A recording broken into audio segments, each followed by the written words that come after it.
उत्तराखंड के एक गांव में ऐसी घटना हुई जिसके बाद क्षेत्रवासियों में सनसनी फैल गई। दरअसल एक युवक की शादी हो गई, लेकिन गर्लफ्रेंड का साथ नहीं छोड़ा, जिसके बाद गृहस्थ जिंदगी में दिक्कतें हुई तो ऐसा कदम उठाया जिसे सुनकर हर कोई हैरान हो गया। पूरा मामला कुछ यूं है। चंपावत के तल्ली चौकी निवासी 22 वर्षीय बबीता पुत्री सुरेश राम का शव बुधवार की सुबह घर से 1.5 किमी दूरी पर सड़क से लगे जंगल से बरामद हुआ था,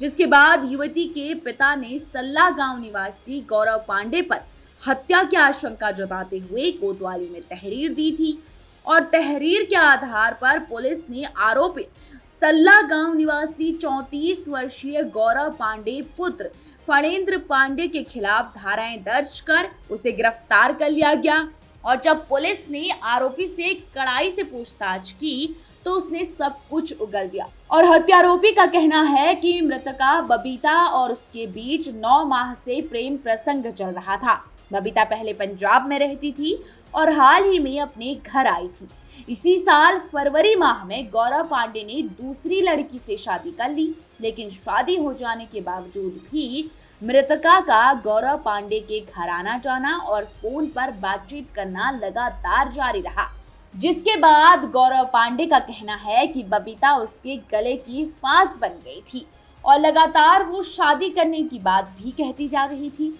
जिसकी वजह से गौरव पांडे की गृहस्थी में दिक्कतें पैदा होने लगी थी और उसने युवती को रास्ते से हटाने के उद्देश्य से रात को 9 बजे के आसपास उसे अकेले में बुलाया और उसी के दुपट्टे से उसका गला घोंचकर हत्या कर दी और अब प्रेमिका की हत्या का जुर्म उसने कबूल लिया है और आरोपित की निशानदेही पर पुलिस ने हत्या में प्रयुक्त दुपट्टा और युवती का मोबाइल फोन भी बरामद कर लिया है। युवती की हत्या करने के बाद उसने उसका फोन पत्थर से मारकर क्षतिग्रस्त कर दिया था और दुपट्टा दूसरी जगह फेंक दिया था।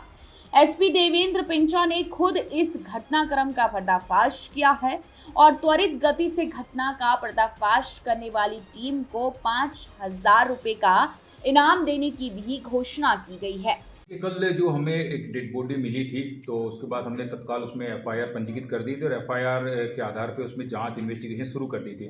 इन्वेस्टिगेशन में जो शुरुआत में तथ्य आए उसके आधार पे हमने अभियुक्त गौरव पांडे को हमने गिरफ्तार किया उसको, और उसके जब पूछताछ की तो उसने सारे जुर्म को कबूल करते हुए बताया कि उसका जो मृतका के साथ में था प्रेम संबंध थे, उनके मित्रता थी जिसमें मृतका इनसे शादी करना चाहती थी। क्योंकि अभियुक्त पहले से शादीशुदा था, उसकी शादी ऑलरेडी हो चुकी थी, तो शादी के लिए वो इनकार करता था और मृतका उसे शादी के लिए बार बार कहती थी। इसी कारण उसने जो मंगलवार की रात्रि में उसको वहां पर घटनास्थल के पास में बुलाया और उसी के दुपट्टे से गुस्से में उसने उसकी हत्या कर दी और वहीं पे डेड बॉडी को उसने वहीं पे डिस्पोज कर दिया। केस हमारे लिए बड़ा अच्छा चैलेंजिंग भी था। शुरुआत में हमें कुछ इसमें ब्लाइंड टाइप का लग रहा था, लेकिन जब पूछताछ की तो उसमें इसका नाम भी सामने आया। तो विदिन 24 आवर्स 24 घंटे के अंदर हमने इस केस का खुलासा किया है, जिसमें हमारी जो टीम में जो सदस्य लगे हुए थे, सीओ साहब से लेके जो हमारे चौकी इंचार्ज इंस्पेक्टर साहब सब जो लगे हुए थे, उसको पूरे टीम को मेरी तरफ से 5,000 रुपये के मैंने रिवार्ड की भी घोषणा की है।